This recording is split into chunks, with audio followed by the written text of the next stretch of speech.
The first time Daniel Mercer heard the words, he thought they belonged to a movie. The explosion will shift the headlines. People always forget the real story when they're afraid. He froze behind the partially open service door of an underground parking garage beneath the luxurious Kingsbridge Towers in the heart of London. A black sedan stood with its engine running. Two senior political operatives stood beside it, while one of the country's most powerful incumbent politicians leaned against the vehicle, speaking with unsettling calm. Daniel wasn't supposed to be there. He was simply an electrical maintenance contractor, responding to an emergency power failure. Within 60 seconds, his ordinary life became the most dangerous secret in the country. He watched one of the operatives slide a thick brown envelope across the hood of the car. The politician opened it. Inside were photographs, maps, bank records, a handwritten list of names. "Our people inside the city departments are ready," one operative said quietly. "The contract has been arranged. The demonstrations will become violent once our people arrive. Emergency powers will follow." The politician nodded. "And our opponents? They'll be blamed." Daniel's heart pounded.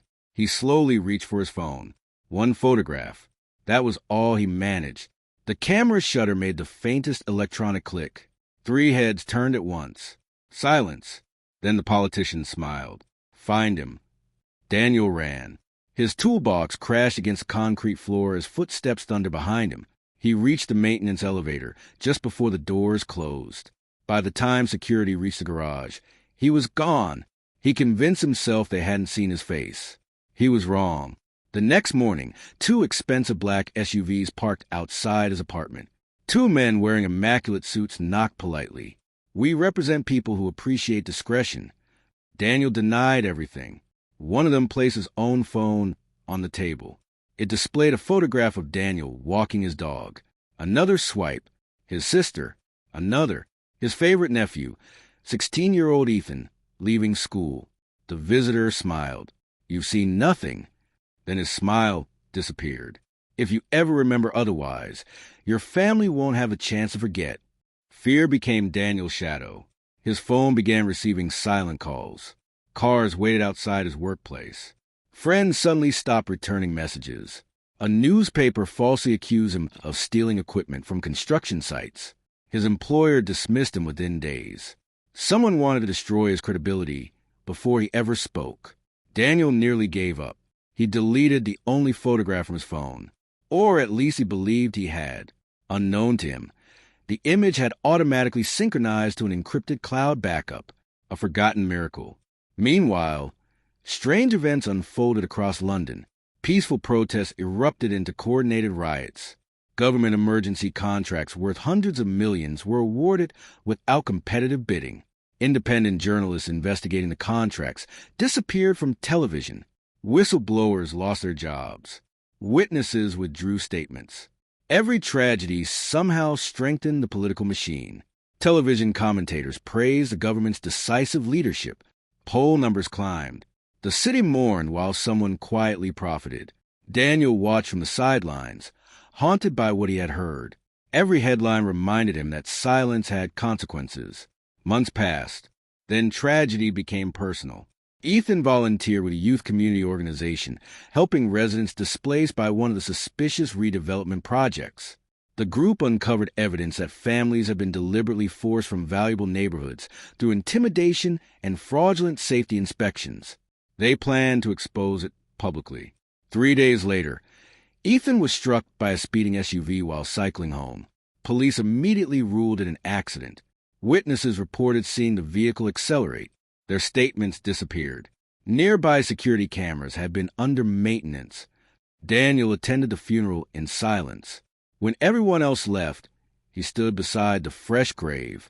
"I stayed quiet because I wanted to protect you," he whispered. It only protected them. That moment changed everything. Daniel reopened every memory, every detail, every face, every word spoken inside that garage. He recovered a forgotten cloud backup. The photograph wasn't perfect, but it clearly showed the politician meeting privately with 2 senior political operatives who had publicly claimed never to have met. It was enough to begin asking questions. Daniel contacted investigative journalist Olivia Grant.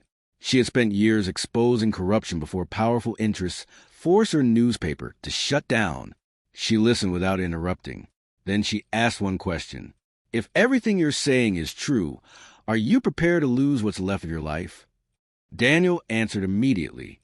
I already did. Together, they built a timeline. The secret meeting. The suspicious government contracts. Shell companies.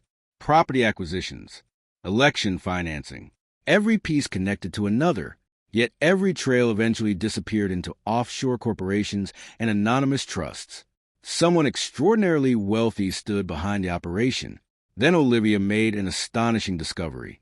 The politician's campaign consultant secretly owned a private security company. That same company employed former intelligence officers. Those officers appeared repeatedly near witnesses who later withdrew testimony. It wasn't coincidence. It was infrastructure. The deeper they dug, the darker the conspiracy became. Several fires authorities blamed on faulty electrical systems had occurred only days before government redevelopment announcements. Insurance companies paid enormous settlements. Developers purchased damaged neighborhoods at drastically reduced prices. Campaign donors later received lucrative rebuilding contracts. Disaster had become business. Politics had become investment. Human suffering had become strategy. Daniel expected corruption. He never expected murder. A retired accountant contacted Olivia anonymously. He had managed financial records for years. Hidden inside encrypted ledgers were payments labeled as stability operations. Each payment coincided with suspicious deaths ruled accidental. Before he could testify, he vanished. His apartment showed no signs of struggle. His passport remained inside. Police classified him as voluntarily missing. Daniel knew better. Threats intensified. Someone broke into Daniel's home without stealing anything. A single chess king rested upright on his kitchen table. Beside it lay one typed sentence. Know when the game is over. Instead of surrendering, Daniel installed hidden cameras. 3 nights later, they recorded masked intruders searching his house. One briefly removed his mask. Olivia recognized him immediately. He was a senior government security advisor, frequently photographed beside the incumbent politician. Now they had faces, not rumors, evidence. The investigation exploded when a former campaign treasurer unexpectedly surrendered to prosecutors. He had secretly copied financial databases for years. Thousands of encrypted transactions linked wealthy donors, organized crime figures, public officials, and private contractors. Money flowed through charities, consulting firms, real estate investments, even cultural foundations. Every path led back to the same political network. For years, they had manufactured crises, manipulated public fear, and rewarded loyal allies, while crushing anyone who threatened their control. The garage meeting had been only one chapter of a much larger operation. Public hearings followed. Former insiders competed to negotiate reduced sentences by revealing even more secrets. Each witness exposed another. Judges ordered bank records opened. Private emails surfaced. Deleted messages were recovered. Hidden recordings emerged. The conspiracy unraveled faster than anyone imagined. The incumbent politician denied everything. Then prosecutors presented Daniel's recovered photograph. Next came surveillance footage, financial ledgers, witness testimony, encrypted communications. Finally came internal recordings made by one frightened operative who had secretly documented meetings for years as insurance against betrayal. Silence filled the courtroom. Even the politicians' attorneys stopped objecting. Arrests spread across multiple government agencies. Political advisors, contractors, business executives, lobbyists, several police officials, election consultants. Asset seizures reached hundreds of millions. The criminal organization had hidden behind democratic institutions while quietly exploiting them from within. The country watched in disbelief. People who once seemed untouchable entered courtrooms in handcuffs. Months later, Daniel visited Ethan's grave once again. This time he carried no anger, only flowers. Justice had not erased the pain. It never could. Families still mourned. Communities remained scarred. Lives stolen could never be restored. But truth had survived.